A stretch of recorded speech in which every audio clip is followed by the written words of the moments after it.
2, 3, go. The explicit instructional practices I have learned through this course has made me feel that I have the tools necessary to be a teacher who is effective and efficient. The course has taught me how to improve my planning in ways that motivate my students to want to learn in the classroom. According to Archer 2011, there are 16 elements to explicit instruction.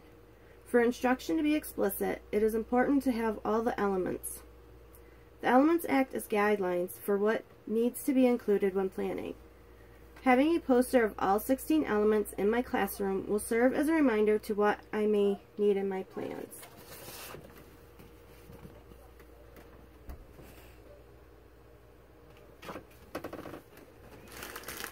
The course has required me to reflect each week on my learning of explicit instruction. The first week was my first introduction to what explicit instruction was. I had to decide which elements I felt were the most important to becoming an effective teacher.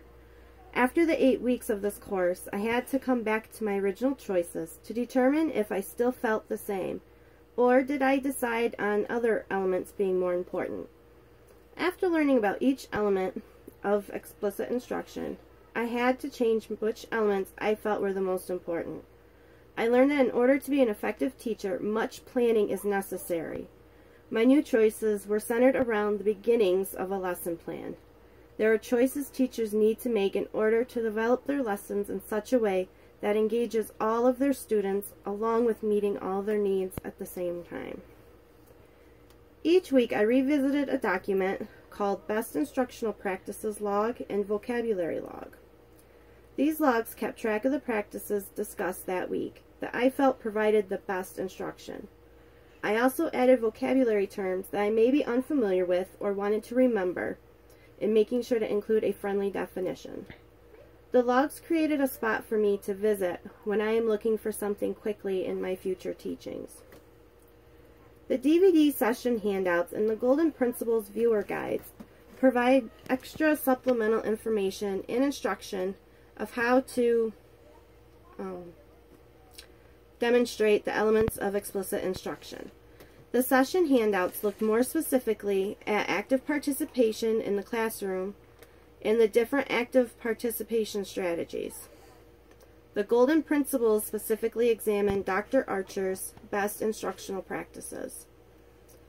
Because active participation is such a large part of explicit instruction in engaging students, much time was spent on looking at all possible responses that could be used effectively in a classroom.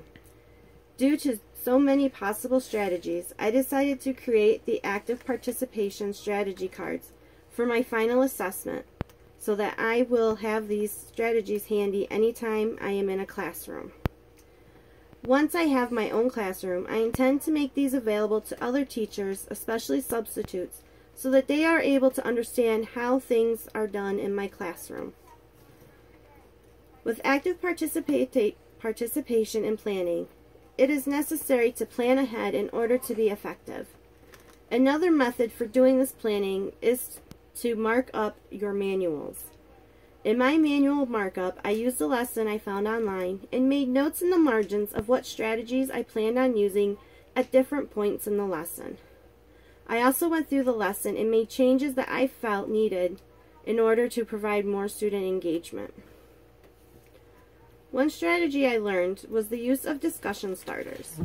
Discussion starters are actually very important in developing student responses and their language skills. The poster I created reminds me of the importance of using discussion sentence starters in the classroom. I also added how students should respond if they disagree with another person's thoughts or agree with another person's thoughts.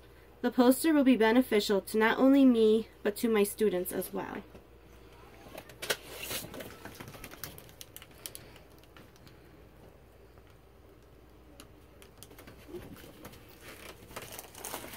Important reading strategies are also a necessity in engaging students, especially in reading in any of the content areas.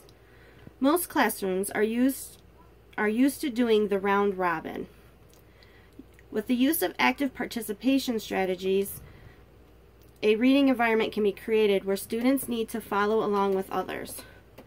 The options are varied depending on the needs of the students and the classroom. There are reading strategies where the teacher and students read together, or students can echo the teacher. There are also partner reading and augmented silent reading choices.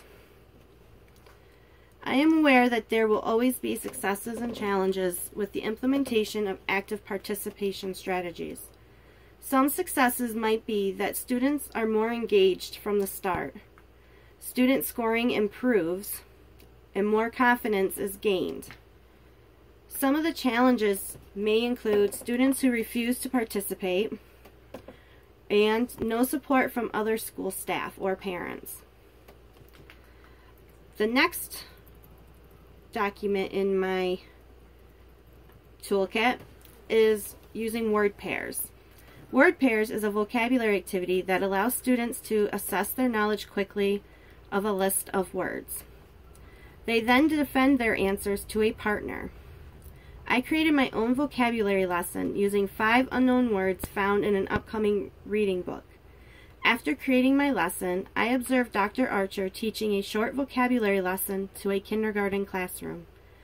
I used a vocabulary lesson observation form to determine if she met all the necessary points of an effective vocabulary lesson. I was also able to look for any missed opportunities or changes that needed to be made. This course overall has certainly helped me to gain more confidence in becoming an effective and efficient teacher in my own classroom one day.